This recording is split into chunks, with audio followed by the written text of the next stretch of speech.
ಕರ್ನಾಟಕ ದಲಿತ ಸಂಘರ್ಷ ಸಮಿತಿ ಅಂಬೇಡ್ಕರ್ ವಾದ ಸಿದ್ದಪ್ಪ ಕಾಂಬಳೆ ರಾಜ್ಯ ಖಜಾಂಜಿ. ನಾವು 2-3 ಸಲ ಅಲ್ಲಿ AC ಆಫೀಸ್ನಾಗ ಹೋದೆವು. ಫೈಲ್ಗಳೆಲ್ಲ ನಮ್ಮ ಒಂದು 2 ಫೈಲ್ ಇದ್ದವು. ಅವು ಫೈಲ್ಗಳು ಸುದಲ್ಲ ಅದನ್ನು ಉಲ್ಟಾ ಮಾಡಿದಾನೆ ಸರ್. ಅವ ಸರಿಯಾಗಿ ಮಾಡಲಿಲ್ಲ.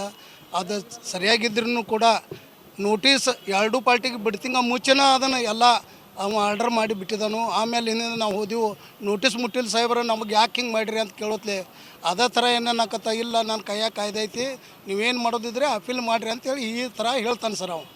ಆಮೇಲೆ ಒಂದು ಮೊನ್ನೆ ವಾರಸಾಸುದಲ್ಲ ಒಂದು ಮಾಡ್ಕೊಂಡು ನಾವು ಇಲ್ಲಿ ಥರ ಕೋರ್ಟ್ದಾಗ ವಾರಸ ಮಾಡ್ಕೊಂಡು ಅದನ್ನು ಅಲ್ಲಿ ಕೇಸ್ ನಡೆದಾಗ ಅದು ವಾರಸ ಹಾಜರು ಮಾಡೋತ್ಲೆ ಅವೇನಂತಾನು ಕೋರ್ಟ್ದಂದು ವರ್ಷ ಅದು ಏನಿದ್ದಿದ್ದು ಅಲ್ಲಿ ನನ್ನಿಂತಲ್ಲಿ ಏನಿದ್ದಿದ್ದು ನಾ ಅದನ್ನು ಮಾಡವ, ಅದನ್ನು ಕ್ಯಾನ್ಸಲ್ ಮಾಡಿ ಅದನ್ನು ಮುಂದೆ ಅದನ್ನು ಕ್ಯಾನ್ಸಲ್ ಮಾಡಿ ನೀವು DC ಕಡೆ ಹೋಗ್ರಿ ಅಂತೇಳಿ ಅದನ್ನು ಕ್ಯಾನ್ಸಲ್ ಮಾಡಿದನು. ಈ ಥರ ಹಿಂಗೆ ಎಲ್ಲ ಮಾಡಕತ್ತನು.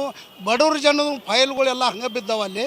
ಮತ್ತು ಯಾರು ರೊಕ್ಕ ದುಡ್ಡು ಯಾರು ಕೊಡ್ತಾರಲ್ಲ ಅವ್ರ ಮನೆ ಕಡೆ ಹೋಗಿ ಆ ಫೈಲ್ಗಳು ಇಟ್ಟು ಅವು ನಮ್ಮ ಪ್ರಕಾಶ್ ಮೇದರ್ ಅಂಥೇಳಿ ಅವು ಕೂಡಿ ಇದನ್ನು ಇವಿಬ್ಬರೂ ಮಾಡಾಕತ್ತಾರ ಸರ.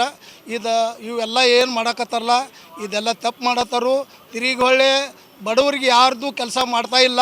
ರೊಕ್ಕಿದ್ದವ್ರಿಗೆ ಮಾತ್ರ ಫೈಲ್ ತೊಗೋತಾನು ಮಾಡ್ತಾನು. ಅದಕ್ಕೆ ಈ ಜಿಲ್ಲೆದಿಂದ ಇಲ್ಲಿಂದ ಎತ್ತನ್ಲಿ ಮಾಡ್ಬೇಕು ಅವನ್ನ, ಇಲ್ಲಿಂದ ಇಬ್ಬರನ್ನೂ ಈ ಜಿಲ್ಲೆದಿಂದ ಹೊರಗೆ ಹೋಗ್ಬೇಕಂಥೇಳಿ ನಂದು 1-2 ಮಾತು ಮಾತಾಡಿ ನಾವು ದಲಿತ ಸಂಘರ್ಷ ಸಮಿತಿ ಅಂಬೇಡ್ಕರ್ ವಾದ ಸಿದ್ದಪ್ಪ ಕಾಂಬಳೆ. ಜೈ ಭೀಮ್ ಜೈ ಭಾರತ್.